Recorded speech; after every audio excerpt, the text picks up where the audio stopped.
May 10, 1945, Remagen, Germany. The war ended on paper. For us, it ended on a dusty road. I was 19, all bone and nerves inside a uniform that didn't belong to me anymore. The sleeve still had the eagle, but when I looked down I saw only a boy who had run out of beliefs.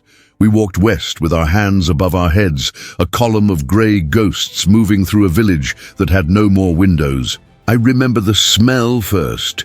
Smoke and turned earth, a sweetness under it, like bruised apples and damp wood. Somewhere a dog barked. Somewhere a door closed and stayed closed. They said we would meet the Americans. We had seen them only as silhouettes through binoculars and as rumors on the lips of men who didn't come back. We were told they were monsters. We were told they would kill us. I didn't believe everything by then, but I believed enough to be afraid. If you're here because history fascinates you, stay with me. The next few minutes are why I still think about Mercy every single day. A sergeant who still thought like a sergeant kept telling us to keep formation, as if a formation could protect us from whatever waited ahead. My boots were too big. They slapped my heels raw. The cuffs of my trousers were stiff from a river I had crossed the week before, during a retreat that wasn't called a retreat. To the left, fields. To the right, a line of trees bitten off by artillery. Someone behind me coughed a stringy cough, the kind that starts deep and doesn't end.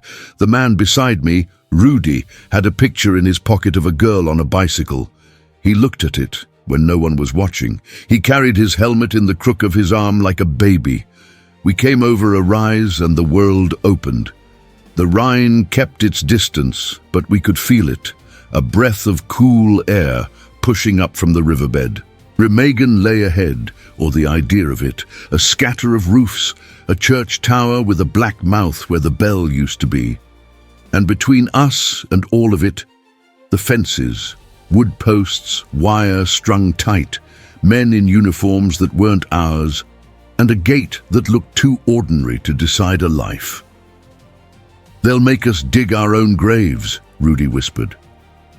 "I don't think they do that," I said, because it seemed like the right kind of sentence to say out loud. Saying it didn't make it true, but saying it kept my hands steady.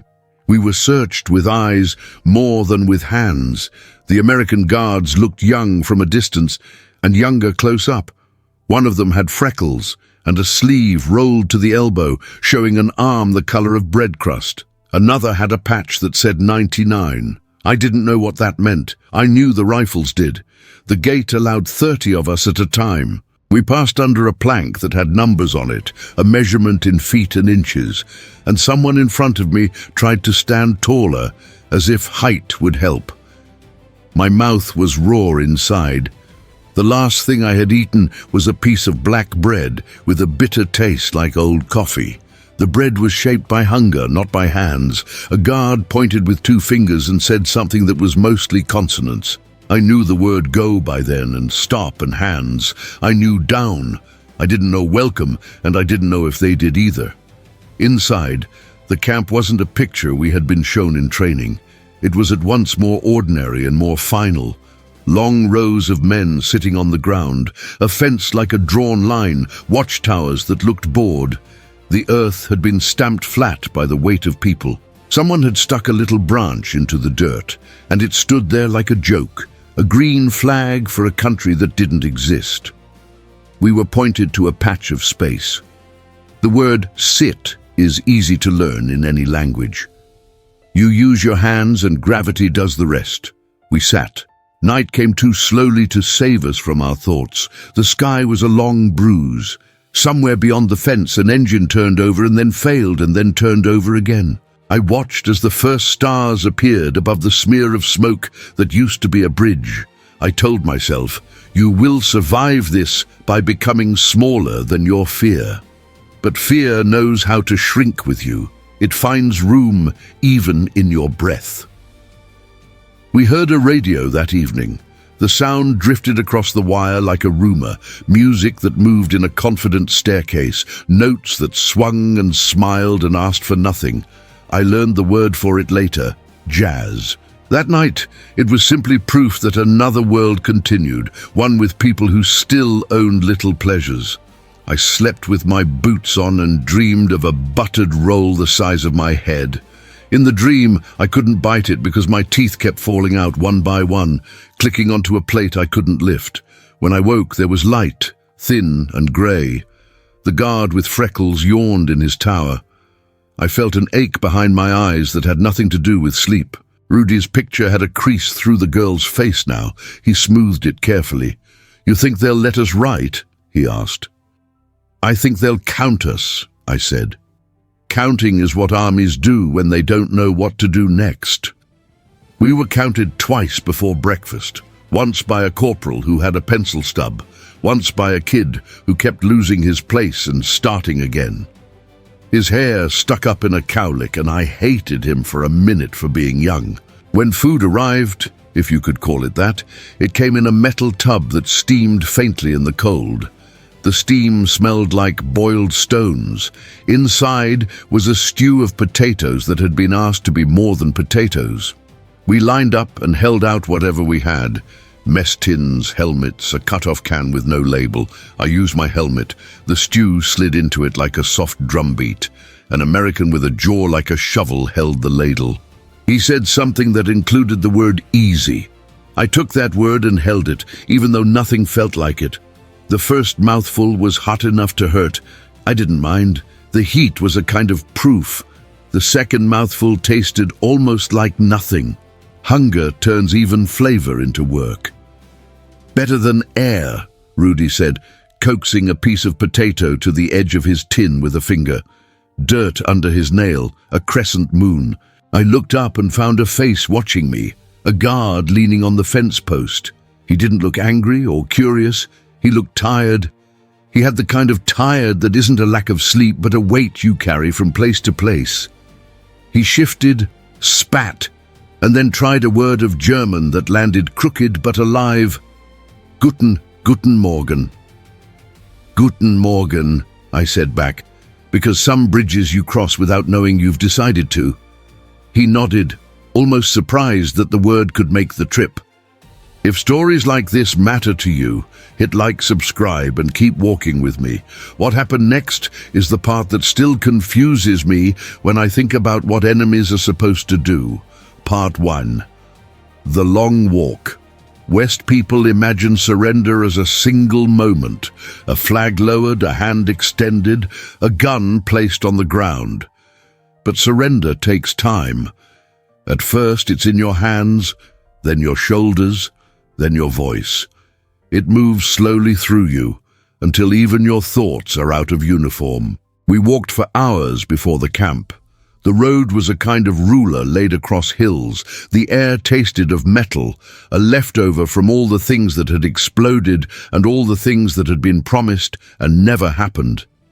Men talk when they're afraid, and when the talking stops, you know the fear has grown teeth. We talked about nothing important, cigarettes we didn't have, soups our mothers made, whether the Americans had real coffee. Someone said they had machines that made music from a box you could carry. Someone else said they had cars for everyone, even farm boys. It was a list of marvels, like a child's book. There were civilians by the roadside sometimes, women with faces like winter apples, old men with hands stained by work that never ended, a boy once, 12 maybe, with the boldness of someone who had already lost everything and so couldn't be made to lose more. He stuck out his tongue at us and then smiled a shy smile. It was the first honest thing I had seen in weeks. A priest stood with his hands folded, as if prayer might be a kind of bridge too.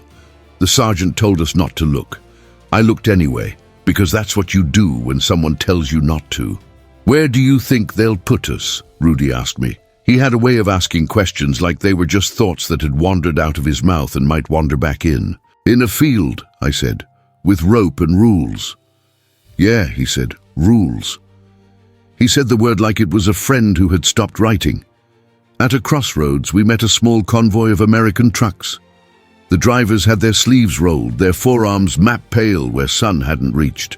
They didn't look at us hard or long. One of them tossed a cigarette at the ground near our boots. He was clumsy about it, like he had meant to aim better. It landed in the dust, and the man behind me stepped on it by accident. a small miracle killed by habit. We were halted to let the trucks churn by. That's when I saw the first candy wrapper. It flashed in a ditch, silver, brown, the color of a promise. It said Hershey's in a font that looked like a billboard in a city I had never seen. As we moved again, I caught myself looking for more, as if the road might give out sweets like a contrite parent. You have to understand, we knew sugar as a memory. Sweetness had become a guess. By noon, the sun was a white lid on the day. We stopped under a copse of trees and someone passed around a can of something that turned out to be peaches in syrup, taken from an abandoned depot. The syrup was gold, thick, almost obscene in its luxury. We tipped the can into our mouths like worshippers. Sticky trails ran down our wrists. A bee landed on my knuckle, and we stared at each other, both surprised. A truck backfired in the distance. A bird rose like an apology, and then decided the sky was still safe. We moved again. At the edge of a village, a woman in a blue dress stood with a basket. She had a scar on her cheek that made her look like she was halfway into a smile. She held out a piece of bread. The guard escorting our column shook his head, not unkindly. She kept holding it, a statue of her own decision, until we had passed. I thought about that bread for 2 hours, then for a lifetime. The men around me started to smell the same, a friendly rot, sweat, fear, old wool, the metal of canteens like a second skin. The road dust settled in the little V where the collar separates from the neck, a pale badge. I rubbed at it once and made mud. I want to be honest, I wasn't brave. I was good at doing what the person in front of me did. It's a skill that keeps you alive in some circumstances and kills you in others. We were at the mercy of a schedule we couldn't see. The Americans had clipboards and watches. We had stories.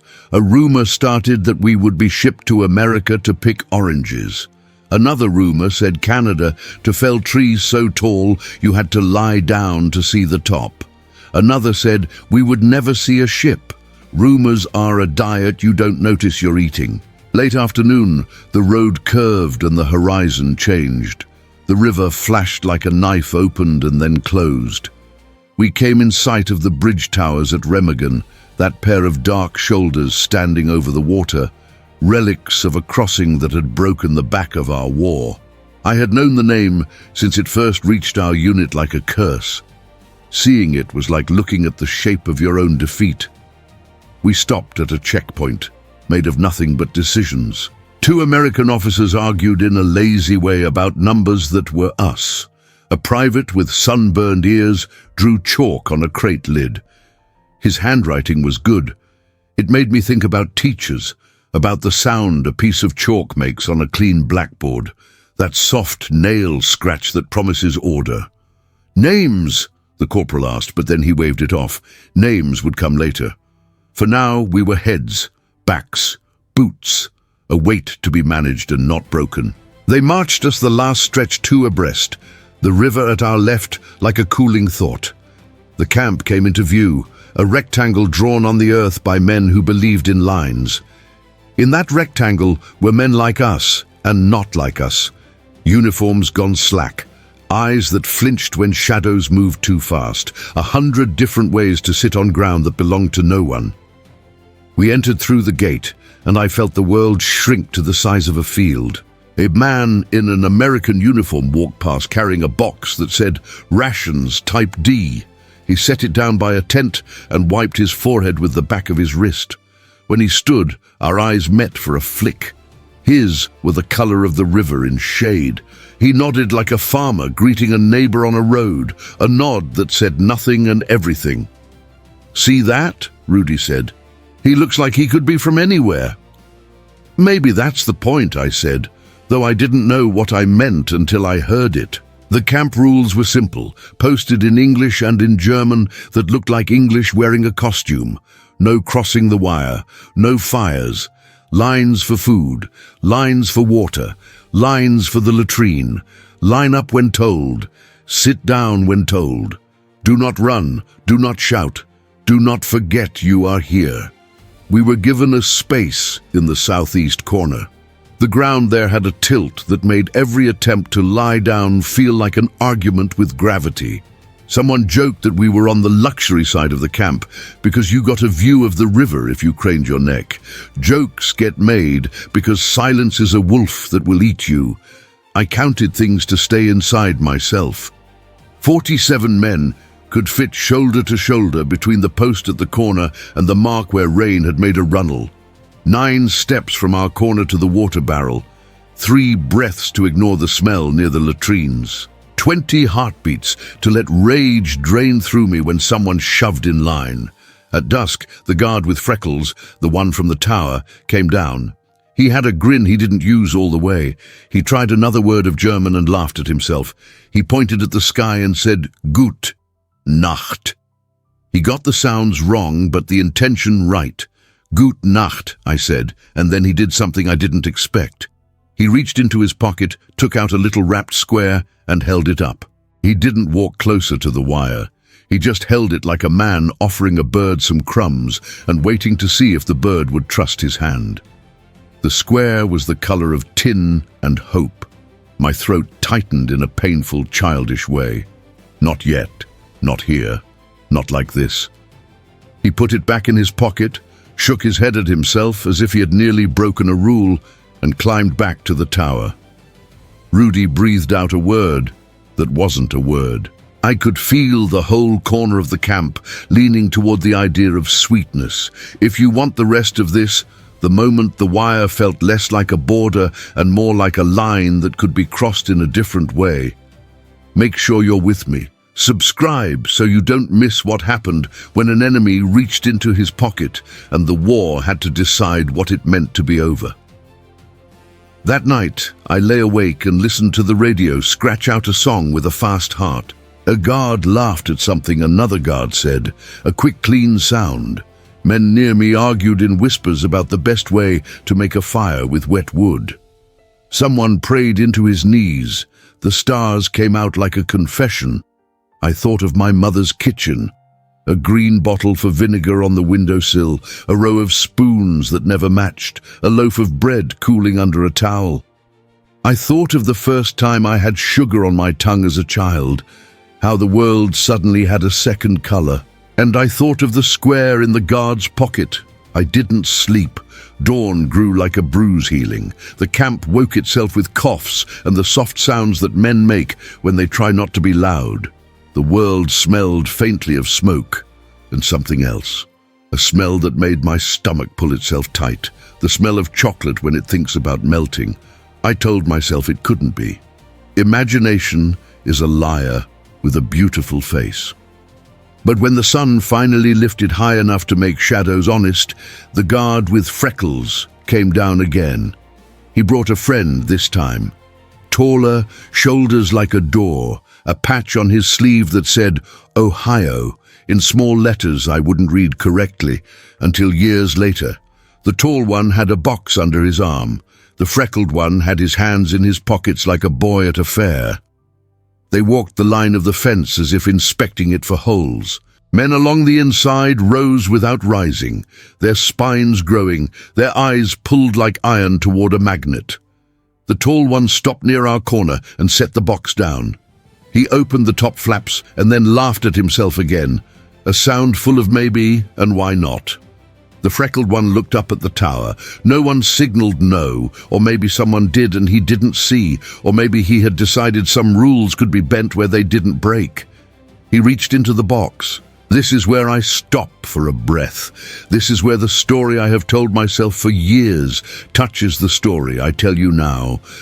I am old, and my hands shake sometimes when I hold a cup of tea. The taste of that morning hasn't faded.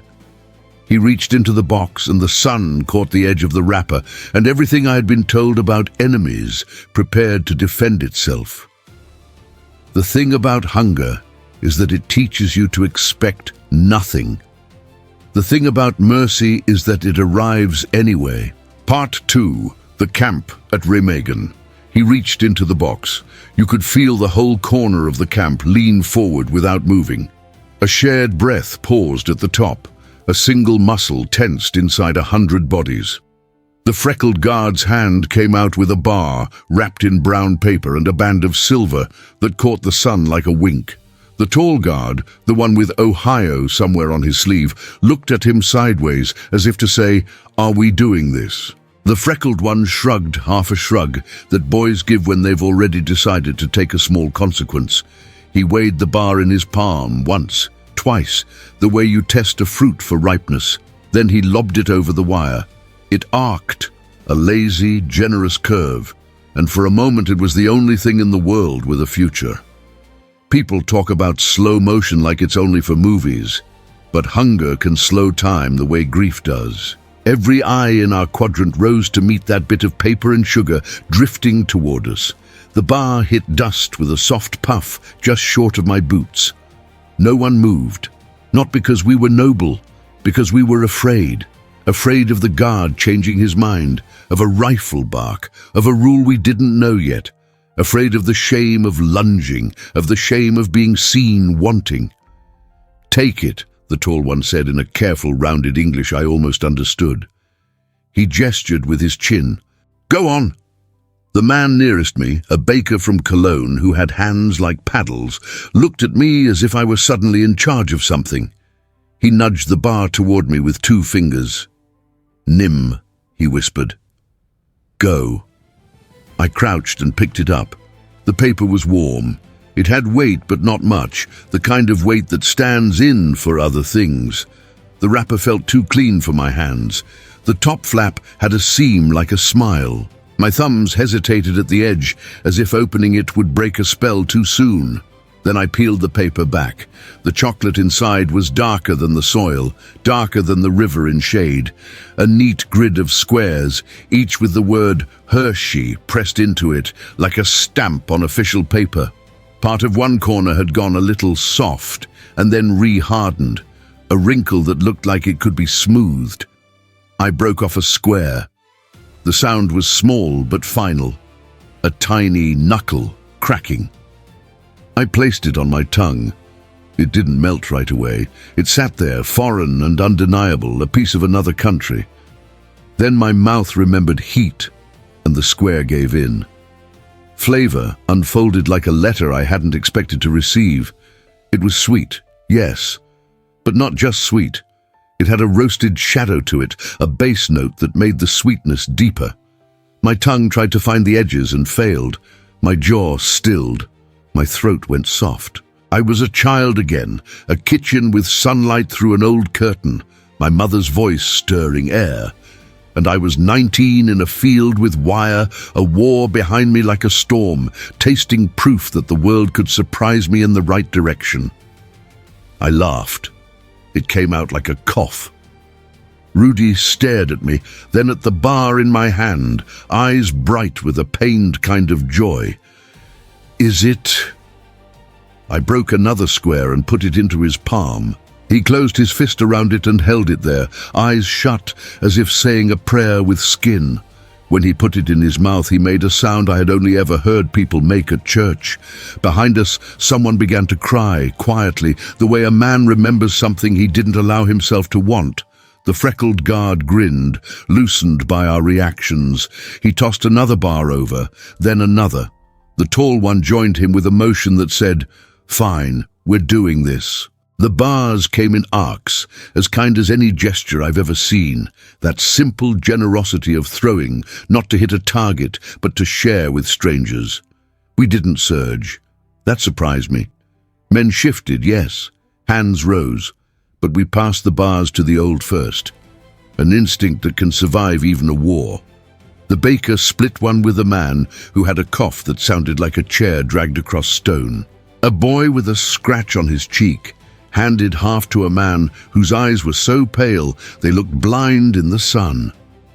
Each break was a decision, each square a sentence rewriting itself inside our bodies. "Incredible," Rudy said. Chocolate stuck to his lower lip like a bruise. "What kind of enemy does this?" "Maybe the kind who wants the day to end differently," I said, and shocked myself by meaning it. The tall guard had a way of looking at us that wasn't careful or careless. He looked like a man looking at weather, Not indifferent, not invested, but aware that it could change. He watched us eat, and then glanced at his friend, and a quick conversation happened in gestures. 2 fingers up. Enough? A hand rolling side to side. A little more. A shrug. Why not? They emptied the box in minutes. We had not eaten chocolate in years. Now our corner smelled faintly like a festival in a town that had forgotten how to be festive. Cocoa and dust and the clean paper smell of wrappers smoothed flat and folded away like souvenirs. Men tucked the silver-brown bands into their breast pockets as if they were safe conduct passes. The freckled one tried a word. "Chocolade," he said, jovial, and then laughed at himself for the obviousness. He pointed at his chest.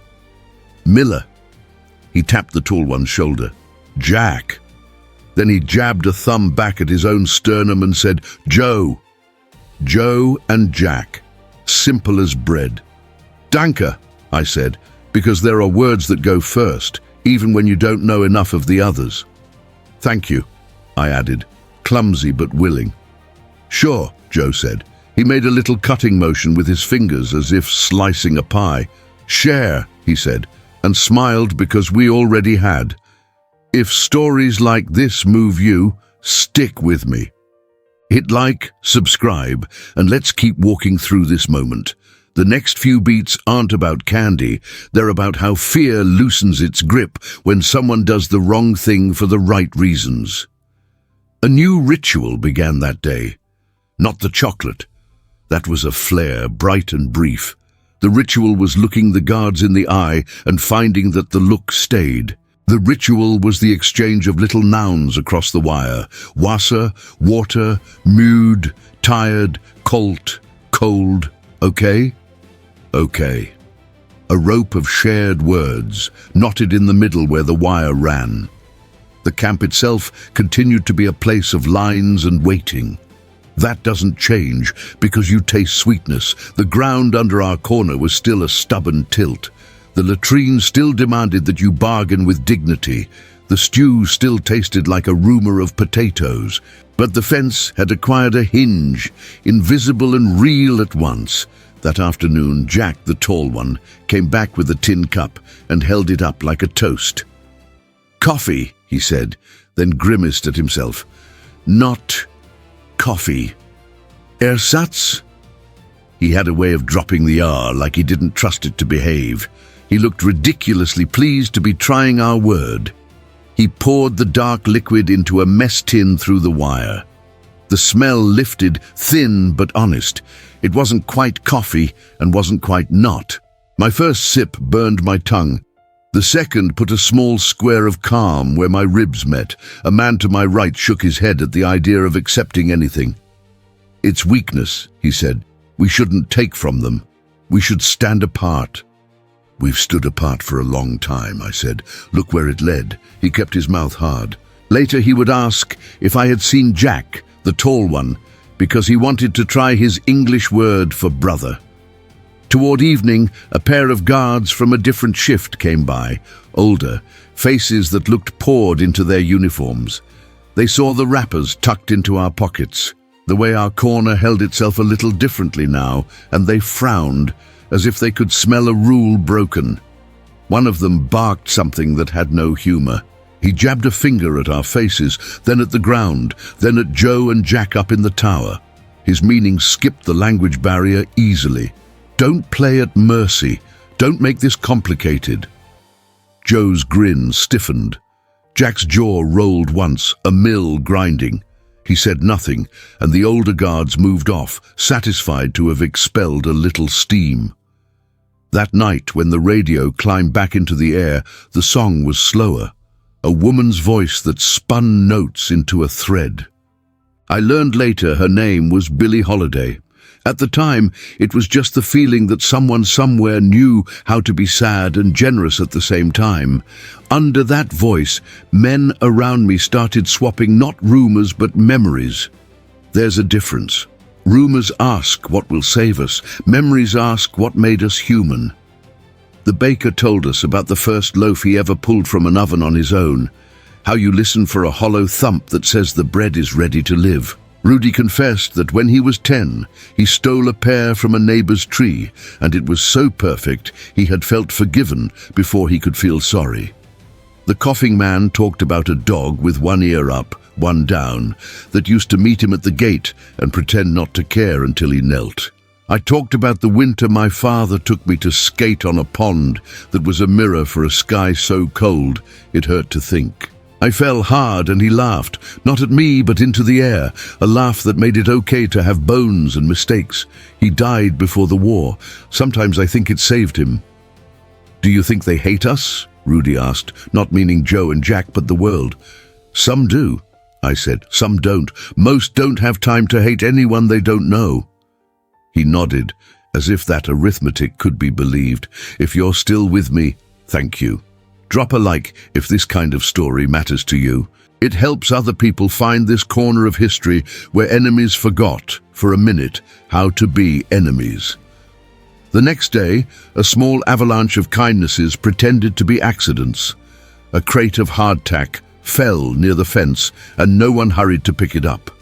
A guard forgot his cigarette case on the post and looked the other way while hands sneaked the silver box down the wire, taking one each and passing it back with a gratitude that felt ceremonial. Someone miscounted the ladles of stew.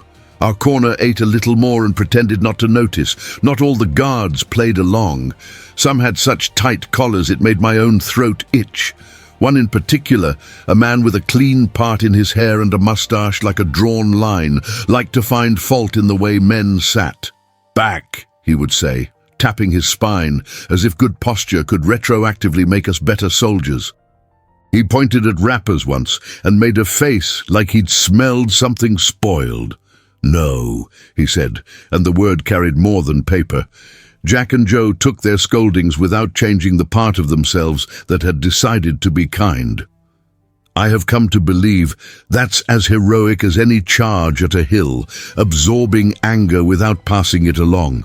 At noon, an old man in our section stood up slow and then went down faster than anyone could grab him. He hit the dirt with a sound like a sack of flour dropped from a shoulder.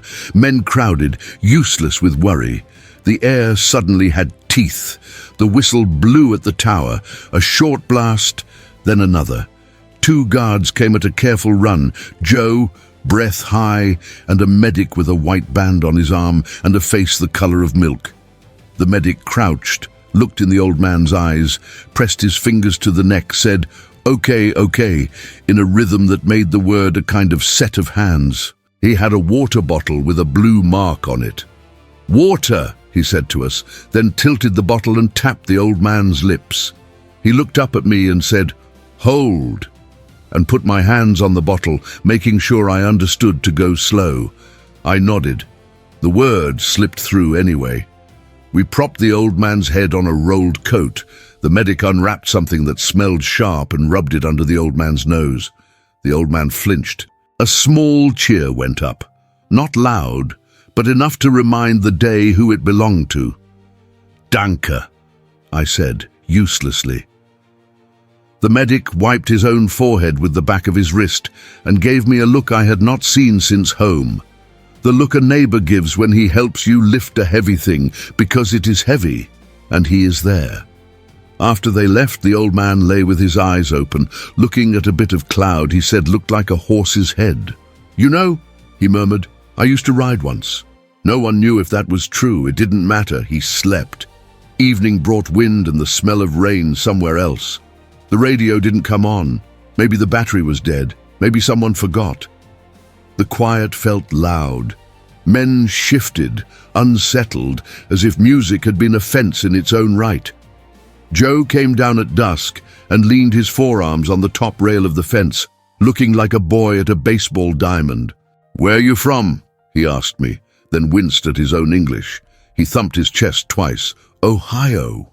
He made a circle with his hand, then pointed at the ground and said, "Corn." He mimed tall, taller, both hands high. I nodded as if I could see it. A sea of green, stalks arguing with wind. I thumped my chest, "Bavaria." Then I made mountains with my hands. "Cows," I said, and he laughed at the way I rounded the vowel like an oar in water. He pointed at the wrappers in my pocket and said, "Good." Good, I said, and then, because the words are cheap and right, very good. He looked pleased in a quiet way, not proud. He repeated very in a low voice, testing it on his tongue as if it were our chocolate. A shout tore the air near the latrine line. Two men squared off, eyes hot with a day's worth of irritations gathered like tinder. The wind had put an edge on everything. A sleeve brushed too hard, a boot stepped too close. The shove was small, the reply only a little bigger. A circle formed with the speed of habit. I pushed through, angry at the idea that we would smash our little fragile piece so cheaply. Stop, I said, in German first and then in the English we were learning by listening. Stop. Enough. One of the men, a kid with a chin that still believed in simple answers, glared at me as if I had stolen his right to be furious. The other, older, folded his arms and waited, ready to be the man who was wronged if it made him right. Joe arrived, breath up, hands out. He made a chopping motion down.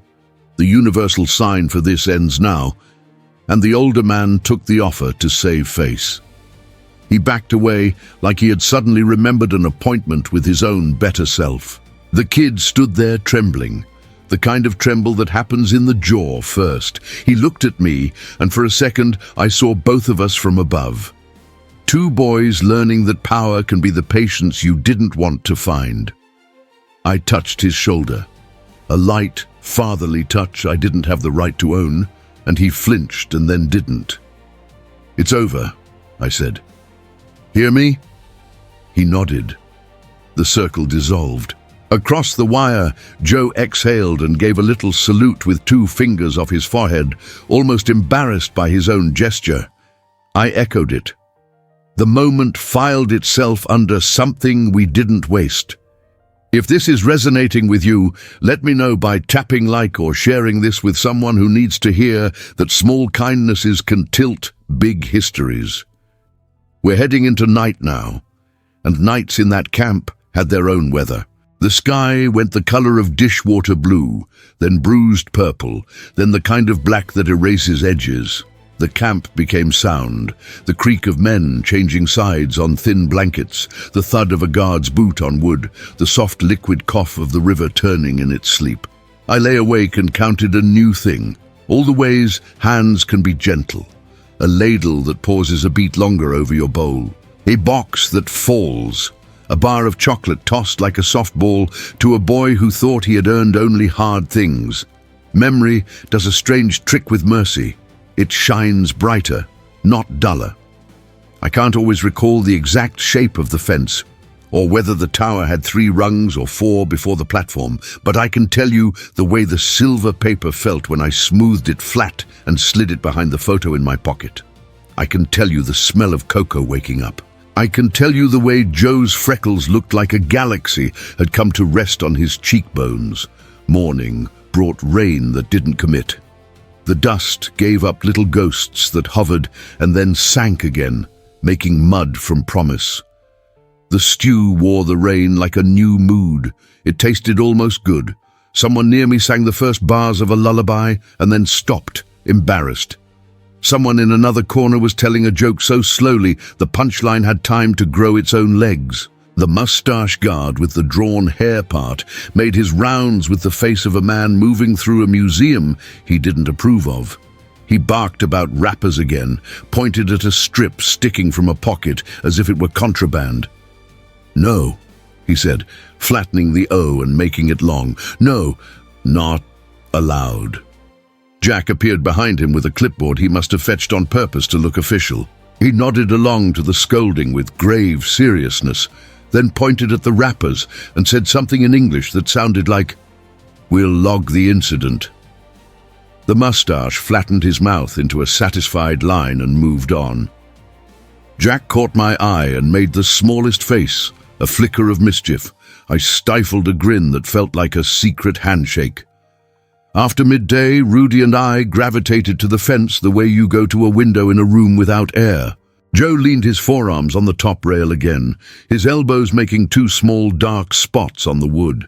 He had a pencil with bite marks. He held it up, then touched it to his tongue out of habit and drew a square in the air. "School?" he asked me, then shook his head, searching. "Before?" He tapped his temple. "You, what?" "Carpenter," I said, proud of how fast the word came.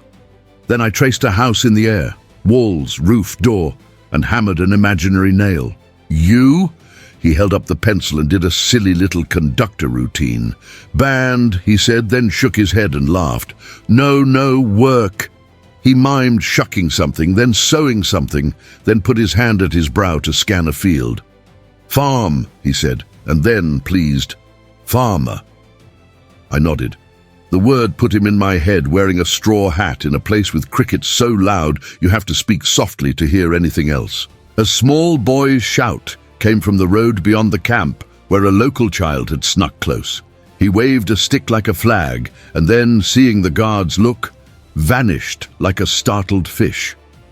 Joe watched him go with a faraway look, the look of someone who can already feel a different season arriving. "Home," he said, tilting his head toward where the boy had run. Then he tapped the fence with his pencil, the wire humming a little. "Here," he said, and made a face as if assessing an inconvenient but solvable problem. I found myself loving him for that. A storm moved in around evening, the kind that has a clean edge. The air went metal, the light went pearl. You could feel the camp tighten, as if the wire itself had pulled an inch. When the rain finally came, it hammered first, then softened, then found a rhythm it could keep. We turned our faces up like plants. The first drops knocked dust down our collars. The next few found their way to the wrappers hidden in pockets, and a thin chocolate smell rose around us, absurd and holy. Men laughed. Someone stuck out his tongue and caught water. For 10 minutes we were simply people getting wet together under a kind sky. Night after rain has a special dark. It's blacker and closer but less cruel. Fires would have been a mistake, so we lay under that heavy quilt of damp air and listened to water find its roots along boards and boots. The radio returned, a weak, brave crackle, and somewhere, distance away, someone who had never heard of us played a saxophone line that climbed 2 stairs and then walked back down, undecided but elegant. "Tomorrow," Rudy whispered like a spell. "Tomorrow we ask if they will let us write." "Okay," I said. The English word felt right for that wish. Small, open, patient. "Okay," Rudy echoed, and I hoped that word could hold. We slept, then didn't, then slept again. Dreams came in short films. In mine, I was in a field that turned into a river, that turned into a road, that turned into a box with paper squares inside it. I took one and put it under my tongue, and it dissolved into a vast, warm sky. Morning again. The war kept being over with a stubbornness that surprised me. Men did small brave things, stood, washed their faces in cold water, combed hair with fingers into a shape that said, "I'm not lost." The sun lifted with the shy confidence of a guest in a house that had been noisy the night before. The new shift brought a woman, a nurse with a red cross on her sleeve, to the far gate. She didn't come close to the wire. She spoke with officers and made notes, her pencil traveling in small, efficient dances. For a second, her gaze drifted beyond her duties and met ours. She tucked a strand of hair behind her ear and did nothing with that moment, which is exactly what it needed. Later, Jack walked the perimeter with a file of paper and the air of a man rehearsing a speech to no one who would ever hear it. Joe peeled an orange. Where he'd gotten it, I can't guess. And the scent lifted and threw me back so hard I nearly fell. He caught my eye and split a wedge with his thumbs, then mimed tossing it. He stopped himself.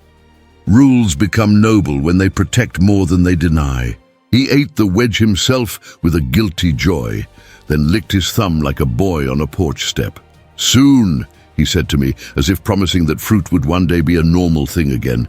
I nodded at a future I had trouble pacing to. By afternoon, the camp was a machine again.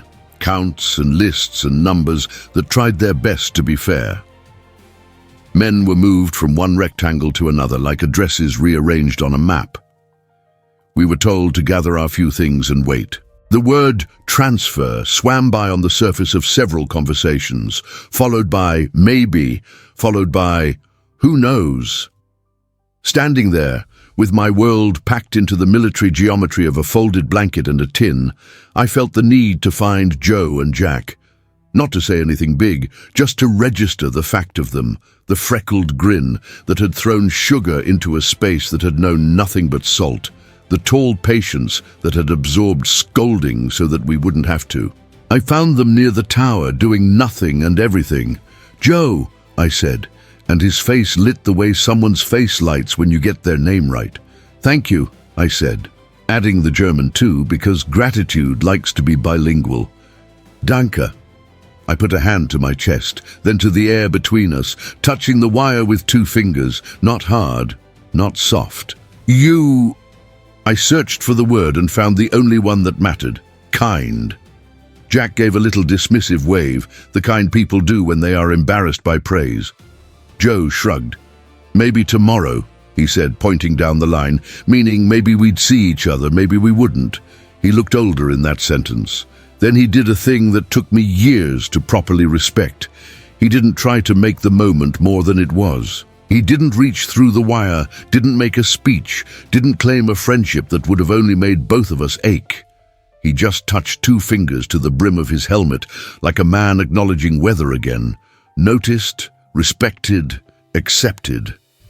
If you've walked with me this far, thank you. Hit like, subscribe, or share this with someone who thinks history is only big armies and big speeches. It's also a boy named Joe, tossing a bar of chocolate, and a man named Jack, deciding not to look away. The sun began to bleed itself into evening, gold pulling thin, shadows leaning longer like men lining up to leave. In that hour, the camp belonged to the in-between. Not day, not night, a hinge time when memories arrive polite and then sit down and make themselves at home. We were told to prepare for the first full night under new orders. Lights out at a time we couldn't argue with, rolls called, heads counted, silence requested and then enforced. The rain had made the air smell honest. Somewhere a bird decided to sing late, then changed its mind. I took the silver-brown wrapper from my pocket and smoothed it flat one more time, sliding it behind the photograph Rudy had shown me of the girl on a bicycle. The paper crackled, a sound I've come to think of as a promise crinkling into shape. Night gathered itself. The radio found a station that scratched less and sang more. A trumpet stood alone for a while, and then was joined by a piano that walked alongside without fuss. The stars did what stars do, showed up regardless. I lay down on ground that had learned the shape of me and prepared for the part of the day where men have to share air and not much else. I thought of corn tall as men. I thought of mountains teaching the horizon how to keep its distance. I thought of a fence that had been less fence for an hour. I thought, against my will and with all my will, of the square that had melted on my tongue. And then I listened to boots on wood, to breath, to rain that remembered us, to a guard's low laugh, and waited for the first night to begin. Night came not as darkness, but as surrender. The sky above the camp dimmed so slowly, it felt like the day didn't want to leave us alone. The air was thick, damp from the storm, and every sound carried further than it should have. The creak of the watchtower, the cough of a tired man, the distant shuffle of boots on wet boards. I sat with my back against the fence, feeling the cold of the wire through my jacket. Across the compound, a thin fire of cigarette tips glowed and disappeared like fireflies. Each one meant a man trying to remember what living felt like. The chocolate wrapper was still in my hand. I had folded it so many times it had become soft, like fabric. I kept rubbing it between my fingers, listening to the quiet crinkle, the sound of something good surviving a bad place. I thought of my mother, of her hands dusted with flour, of her voice calling me Liebling when I came home from school. For months, her image had been a weapon, something to fight for. But now, under that sky, she was no longer a banner of war. She was just a person I missed. For the first time since the surrender, I didn't feel like a soldier. I didn't feel like anything that belonged to an army. Just a boy in a field full of other boys pretending not to be afraid. The guards' voices drifted through the night, fragments of English that I couldn't understand but somehow felt. There was laughter, low and tired, and the sound of a harmonica playing something slow. The melody crawled over the wire, hesitant, fragile. It reminded me of the way my father used to hum when he shaved, the same rhythm, the same peace in a world that had forgotten what peace sounded like. And for a strange moment, I imagined the wire wasn't there at all. I could almost see the guards sitting by a fire, their rifles leaning against a post, their faces orange in the glow. If I squinted hard enough, they could have been us. Rudy sat beside me, knees drawn up, chin resting on them. "You still thinking about that chocolate?" he murmured. "Yeah," I said. He smiled a small, crooked smile. Crazy, right? That something so small can taste like forgiveness. Forgiveness. The word felt strange in my mouth, heavy, real. I hadn't heard it spoken since before the war. I didn't answer. I just kept rolling the wrapper between my fingers, listening to the night breathe. Beyond the fence, thunder muttered again, soft, reluctant. The smell of wet earth rose around us, mingling with the faint sweetness that lingered from earlier, that impossible scent of cocoa on soldiers' hands.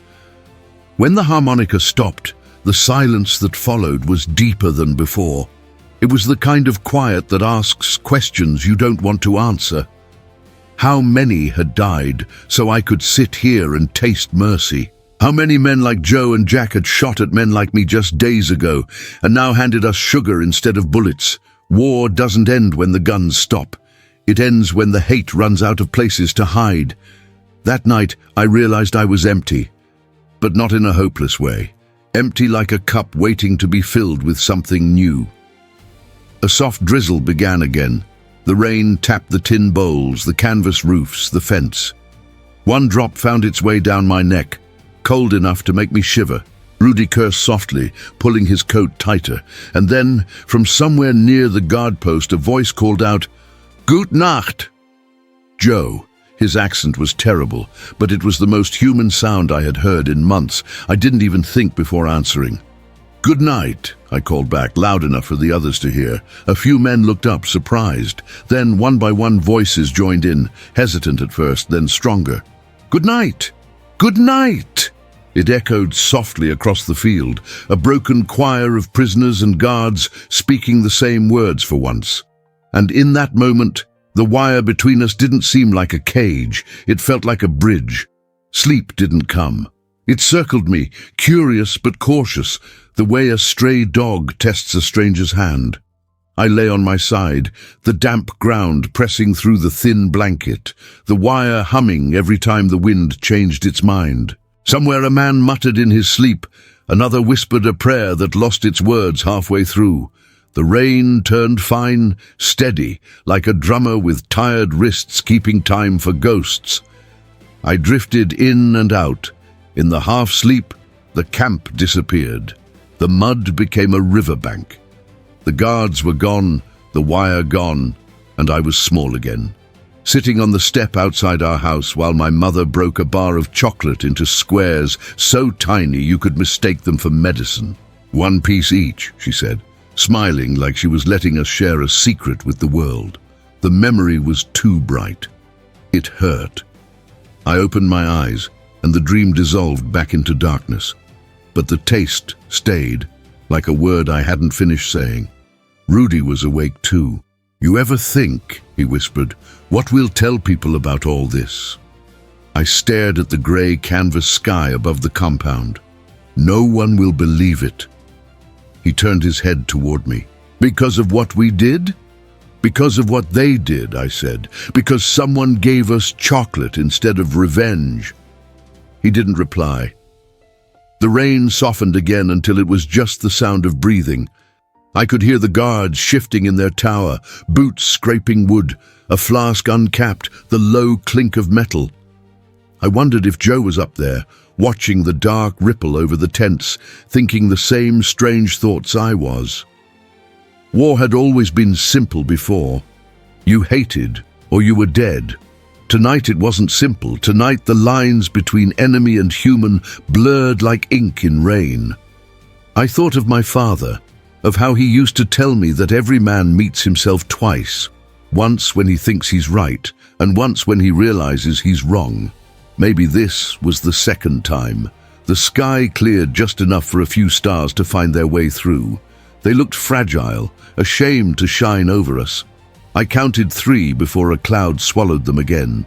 That's when I felt it, the smallest flicker of warmth in my chest. Not hope exactly, but something that could grow into it. The war had taken everything that felt alive, but it hadn't learned how to take curiosity. I was curious again, about what kind of men Joe and Jack were, about what kind of world waited past the wire, about whether forgiveness had a taste that lasted longer than chocolate. The night thinned into the pale blue of almost morning. I realized I'd been holding the wrapper in my fist the whole time. When I opened my hand, the creases looked like a map. I folded it one last time, tucked it into my pocket, and closed my eyes. I woke before the light did. For a moment, I didn't know where I was. The silence was too clean, too empty of orders. Then the smell of wet canvas and cold earth found me, and the weight of the air settled back into my lungs. Around me, the camp was a museum of stillness. Hundreds of men sleeping in shapes that said enough. The rain had stopped, but the ground still breathed steam. Every puddle was a mirror too tired to reflect. A bird called somewhere far off.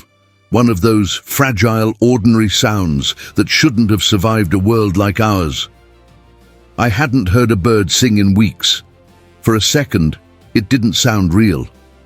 I sat up slowly, my joints arguing, my body remembering hunger.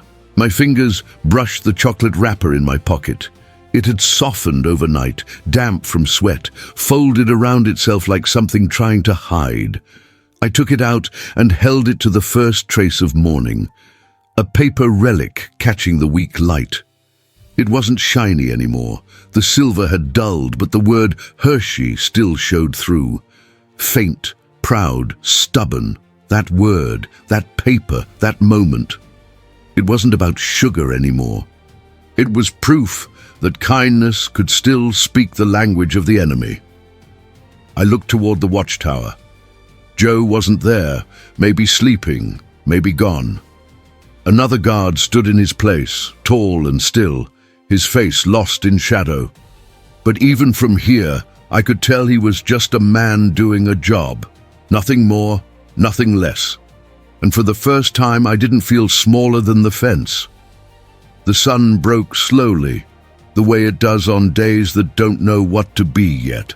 Gold slid over the mud, over boots, over helmets, over the same wire that had divided us yesterday. It touched everything equally, guard and prisoner, German and American, sinner and saint. And I realized the war wasn't over because someone signed a paper. It was over because for one brief moment, someone chose to be kind when cruelty would have been easier. I thought of my father's words again, that every man meets himself twice. I'd met myself on that muddy field, with a bar of chocolate melting in my mouth and my heart trying to remember how to be human. I closed my eyes, and for the first time since I could remember, I whispered something that wasn't a command or a prayer or a promise. Just a truth. We're still here. The morning answered with birdsong, and I understood then survival wasn't just about breathing. It was about remembering sweetness, even when the world had none left to give. If this story moved you, if it made you think about how small acts can outlive entire wars, hit that like button, share it, and subscribe for more real moments that history almost forgot. Now tell me in the comments, do you believe kindness can survive war?